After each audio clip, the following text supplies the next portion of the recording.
Hello guys. So the next couple of days we are going to be working on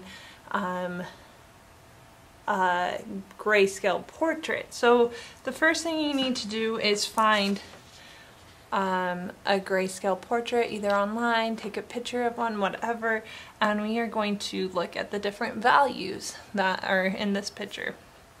So I printed off this picture of Jeff Goldblum. I liked this one because it had some really interesting values in his hands.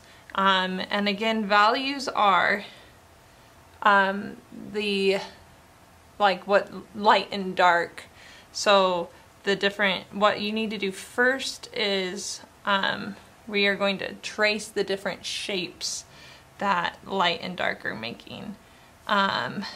So what I do is I kind of hold it far away and I squint at it and I see what pops out and what doesn't pop out.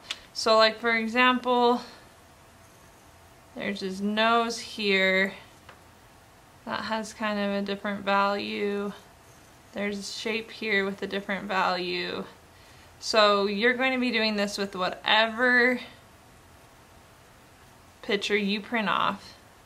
You're going to go through and you are going to outline all the different shapes that the different values are making. So whenever something appears lighter or darker and it makes this shape, you're going to outline that. This is really going to help you as an artist because the more you can see values, the stronger your art pieces are going to be. Because in real life, there's no like harsh outlines around things. It's just different colors and different values.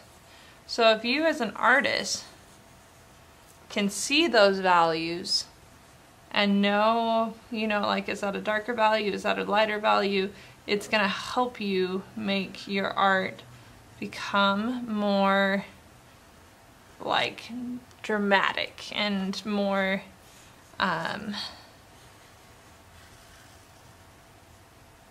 like have more depth and stuff like that. Sorry, I lost my train of thought. So I actually have another, this is like the baking show where it's like you start like this and surprise, I have a cake in the oven already. So I already have one that I traced out all the different values.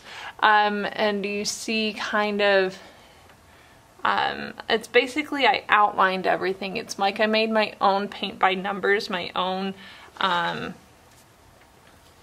like coloring page or something. So I went through and every time there was a highlight, a shadow, a mid-tone, I went through and I highlighted that. So what you need to do after that is you need to transfer this drawing onto well, you need to transfer a drawing of it onto watercolor paper. I'm not sure if you can see that too well. But what I did is I started with my big areas. So I looked at my drawing here, not my drawing, my thing here, and I looked at the shapes I made. And like, for example, his hands, I haven't filled in his hands yet because I was going to do that with you. I can't tell if you can see it or not. But I just did an outline of his hand, kind of like here.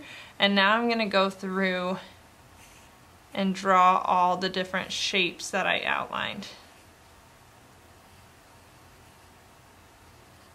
on his hand. So I started with the big shapes, like the outline of his hand, and now I'm going through and I'm starting with the smaller shapes, like the different values and stuff like that.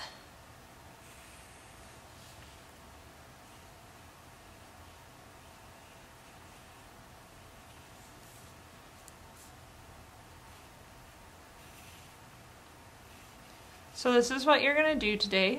When you're done, please send a picture of both your reference photo with all the outlines and your picture here that you drew onto your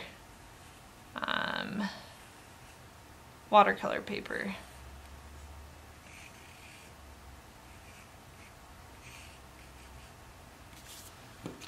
Okay.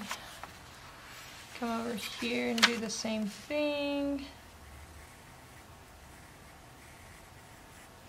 So let me know if you have any questions. And I look forward to seeing your art.